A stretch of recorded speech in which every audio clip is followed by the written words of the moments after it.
There we go. Okay, so today we're going on to a new topic in the issue of programming style. So the motivation for this is the fact that that software industries, spoken broadly, is very challenging. People in this class come from all sorts of backgrounds and have all sorts of interests in applying these materials. Some of you may be aspiring for jobs at firms that are prominent within the software industry. Firms like Google, Netflix, firms that are working on hardware as well as software, such as Intel, Compaq, what have you. And that's a burgeoning industry. It's one that's growing, where there's lots of hiring going on, and job prospects are very good. But the vast majority of people who use these sort of tools don't end up working in those industries for whatever choice. They end up going and using computers in other companies. And virtually every mid to large size company, and most small companies, need some computer expertise available locally.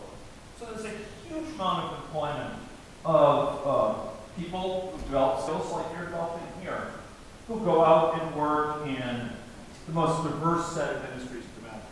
Basically every industry out there is going to have computer people supporting it. And regardless of whether you're working for a big software company, building services like Gmail, or whether you're building so-called IT infrastructure for a very small law firm or what have you, you're going to be building software of some sort quite often. It may be shell scripts to automate backup. It may be tools to allow them to exchange documents with partners in a supply chain, folks who supply widgets to build in a factory to larger items or what have you. You may be putting up websites for people that are in fact web applications that take orders or that allow people to log in and join communities or what have you. Whatever type of software you're trying to build, you're going to be dealing with a set of challenges that we're going to be starting to address today. Some of the things that make these jobs so challenging is that often you're dealing with one-of-a-kind projects which have not been done before, and you have to identify a novel way to approach them. There's increasing sophistication of the technologies used. Long gone are the days where our programs can simply take input at the command line only and be expected to be attractive to users. Now we have to build systems that run on tablets and smartphones like these. We have to build systems which run with no user interface directly on the system, but would communicate with a cell phone back to some main office. We have to build systems which run on websites using technologies like Ajax that make them very responsive to the user, like Gmail, while at the same time managing a huge amount of data back on the so-called server. Okay? These are quite sophisticated systems. Some of the program runs on your personal computer, on your phone. It's actually running on your laptop. And other parts of it run on the server back in Palo Alto or back in Wichita, Kansas, wherever that server may be. It's often can be just about anywhere in this increasingly cloud-oriented world. So we're increasingly building these designs out of pieces that are quite sophisticated, building on the top so-called libraries of functionality that others have built, and we're gluing them together, or maybe we're writing large parts of it ourselves.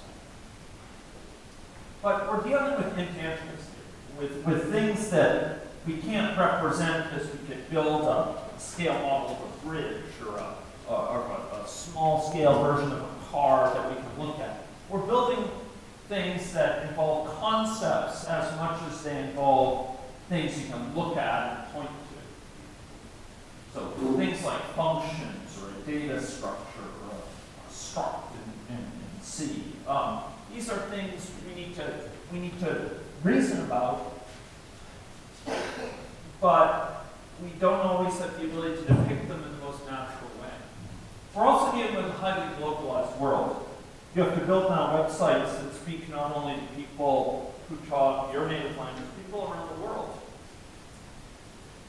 You may have to display your information in languages that don't always run left to right and up top to bottom, but where it occurs in the opposite order. It occurs top to bottom and then left to right, or right to left. So we're working in a globalized world where we can't simply output a string and expect the world to understand. You have to be able to output that translation of that string in whatever number of languages to accept ordering information from people located in whatever sub-areas of their countries all around the world. Not only display provinces, but states, and display all sorts of administrative units within different countries. And all of this is within the context often of fairly high time pressure. Time means money. Each day lost and rolling on a website may mean lost revenue. There's pressure from the cost associated with it. It costs money to hire people like you because often the salaries are very favorable. The sort of skills that you're learning in this class, and the skills for which these are going to lay the foundation, will allow you to be compensated at levels that are extremely attractive.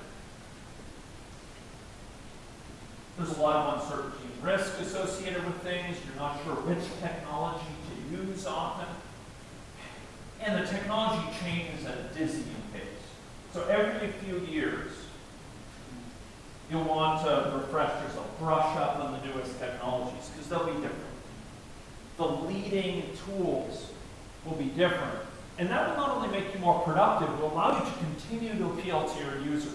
If you put out a command line interface these days, which require people to type commands one after the other for your new product, however good the functionality will be, it will have limited attractiveness to broad segments of the market. So users are very demanding. And there's often very unforgiving technical standards. If you screw up big time, you're going to have bugs, the user's going to abandon your product, and you'll get a bad reputation, and your company might go under as a result. But the key thing I want to highlight here, and by the way, I should note that I teach classes like 371, some of you may see me for, which deal with managing the people side of this as well, which is extremely challenging. The fact that if we have a complex design, different parts of it are in different people's heads, and coordinating that effectively is very challenging. But the thing I want to highlight today, ladies and gentlemen, is the issue of complexity. Complexity in the software and how we deal with it. The statistics here are sobering. If we look at the software industry, and we look at projects, and what fraction of projects are associated with success, there's different ways we can measure success. One is the presence of cost overrun. Any way you cut it, quite a substantial fraction of projects are associated with very substantial cost overruns. Studies that have been done differ in terms of the fractions, whether it's an absolute majority, large majority of that, or whether it's a very sizable minority. And you can look in terms of time, the schedule involved, and you'll find that most projects, by any way you cut it, run over in terms of time. We're not very good at estimating how long things will take, and it's hard for us to complete them in time. What does all this have to do with you? What does all this have to do with the class? Well, a key barrier here is software complexity. As the size of the software program grows, it becomes ever more difficult to deliver it reliably, on time, on budget, and in a quality fashion, as it be set by this number of bugs. And a lot of the difficulty in doing this effectively, not all, but a lot, has to do with building software that is understandable, easily modifiable and extended, that you can build in new changes as they become requested by the user, that you can test effectively, and ladies and gentlemen, that when you find a problem, you can track it down reasonably quickly. Okay? And This is where the rubber comes to meet the road for this class, because the responsibility for dealing with this complexity, for making yourself less vulnerable to it, to lessening it ultimately, that burden, that onus, that responsibility, ladies and gentlemen, lies with us when we develop the software. It can make a huge difference, the quality with which we build the software, as to how modifiable it is, how developable, how testable. It can make a huge difference as to the level of quality that results. It can make a huge difference to whether we succeed, or, ladies and gentlemen, whether we fail. So we're going to be talking about, over the next several lectures, a set of techniques for helping us lower our risks, lower our vulnerability, to avoid needlessly exposing ourselves to dangers associated with this sort of complexity. To make it easier for us to understand, modify, extend, share with others, and test and debug programs. Okay? This is going to build on what you've seen in 111, 115, or 117, or whatever classes you saw earlier.